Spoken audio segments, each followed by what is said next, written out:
VitusSpeakz. Hi guys, welcome to today's session. So today I want to speak on the subject of relevance, and more specifically, futuristic relevance. And that is the ability to stay relevant in an ever-changing or in a fast-changing world as this. Now, we live in a world that is fast-changing, and irrespective of your industry, be it in creative arts and business and whatever industry you belong to, there is that need to stay relevant for a very long time, for several years. Now, there are several things that people could name as keys to stay relevant, but I just want to dwell on one thing and one thing only. Your safest bet to stay relevant, all right, your surest bet to stay relevant in an ever-changing world as this is, first of all, your ability to project and predict how change can affect your industry and then prepare for that. And in an instance where you are unable to predict or project how change can affect your industry, your safest bet is your ability to respond or adapt to change.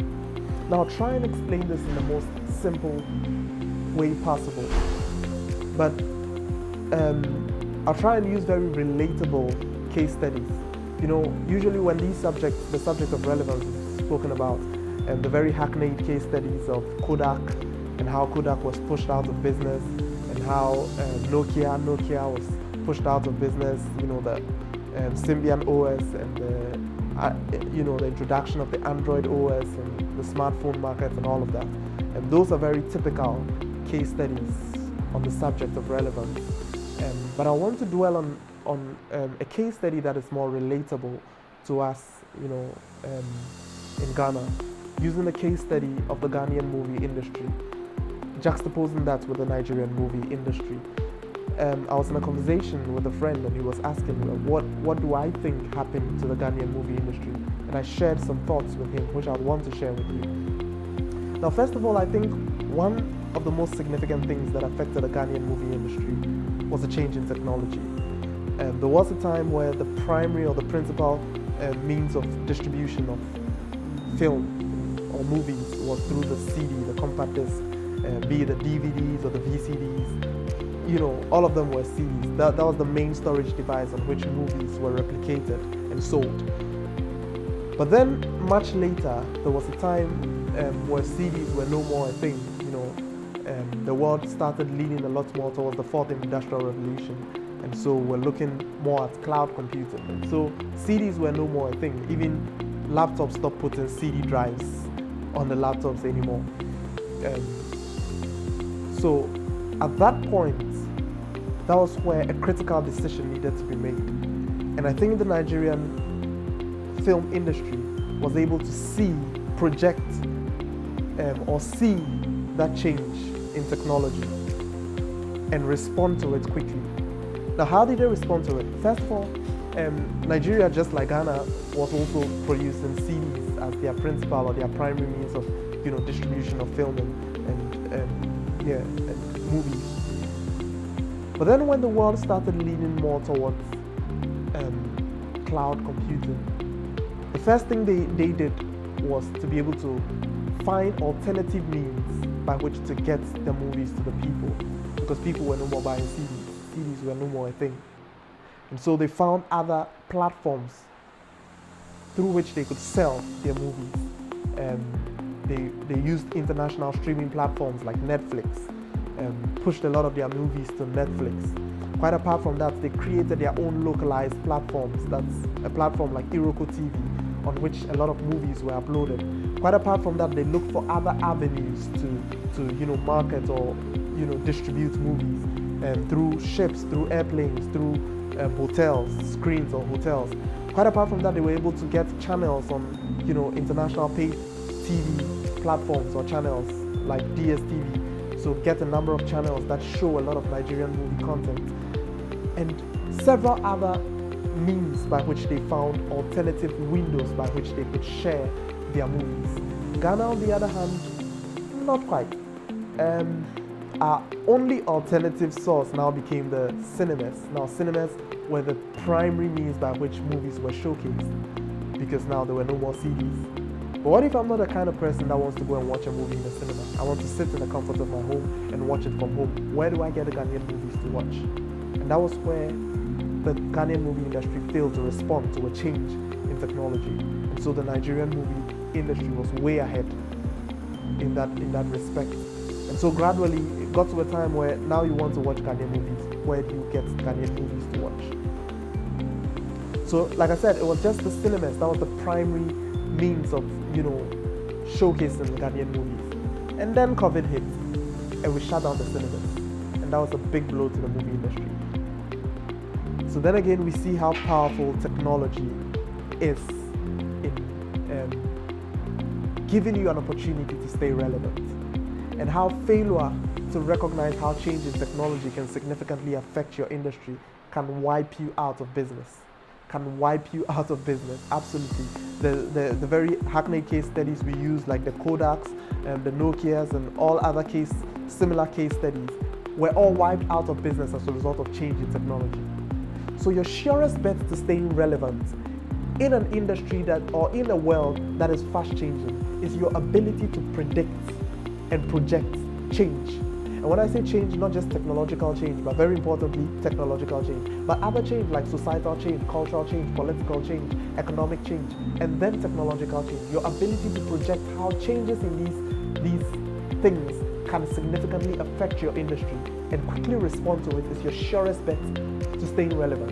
And in cases where you are unable to project, your ability to quickly adapt to change is one of your safest bets or your surest bets to staying relevant. So the Ghanaian movie industry, like I rightly mentioned, has been significantly affected by their failure to respond to change.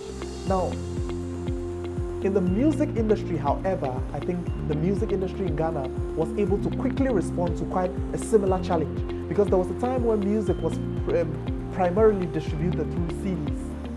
But then we started leaning a lot more towards cloud computing, and the musicians in Ghana, or the music industry in Ghana, began to respond to that quite, smartly by looking for online digital stores, music stores, where they can put or market their music. So they look for online music stores where they can sell, their albums, their singles, and then they look for online streaming platforms where they can do that. And then we started creating localized music platforms where we can put music, platforms like Uptown and the likes, where we can get music from locally to enjoy local content in terms of music. Now, all of this is a quick response to a change in technology, and that is where the Ghanaian movie industry failed to respond quickly. Now we are trying to, stage a comeback, but we've been late to the party. Quite recently I saw a channel on DSTV that is solely for Ghanaian movie content, and I was glad about that. And I think it's Aquaba Magic or something. I was like, that's super, that's awesome. Yeah, it's late, but it's still good. All right. Then again, I feel like a lot of people prefer to be in control of. They want to have the option to choose the movie to watch and the time to watch it. And so that is why the online movie streaming platforms, the likes of Netflix, Iroko TV, and the like, will be more preferred. Right? So what significantly affected the Ghanaian movie industry was a failure to respond to a change in technology. Now, if you fail to respond to change in technology, you will be wiped out. Some time ago, I did a piece about, I titled it, and in that piece, I was highlighting how change in technology could wipe out a lot of professions. I gave several examples, one of which was how the invention of self-driven cars will soon wipe away the profession of drivers. And that is a soon-to-be reality. So your ability to forecast how changes in technology will significantly affect your industry will enable you prepare for it. Now, in cases where probably you may not be able to forecast, not everyone has that cleverness to be able to forecast how certain changes, what changes may come and how that can affect their industry. But in cases where you can't forecast it, one thing that can save you is your adaptability, your ability to adapt Whatever business you operate, the structure of your business, the infrastructure of your business should be designed such that it's flexible. It has a certain level of existential flexibility that it can respond to changes. Otherwise, you will be wiped out. Another case study I can mention in Ghana is the case study of telcos, telecom, networks like telecommunication network in Ghana. There was a time where the sole or the main job of telcos was telecommunications, to provide communication between people. But then there was a time where they saw a gap in the market. They saw that a lot more people were preferring to have transactions done on their mobile phones than to go to the banks and all of that. And so they saw a gap in the market and they took that gap. And it may have started with just one telco, but the other telcos quickly responded to it.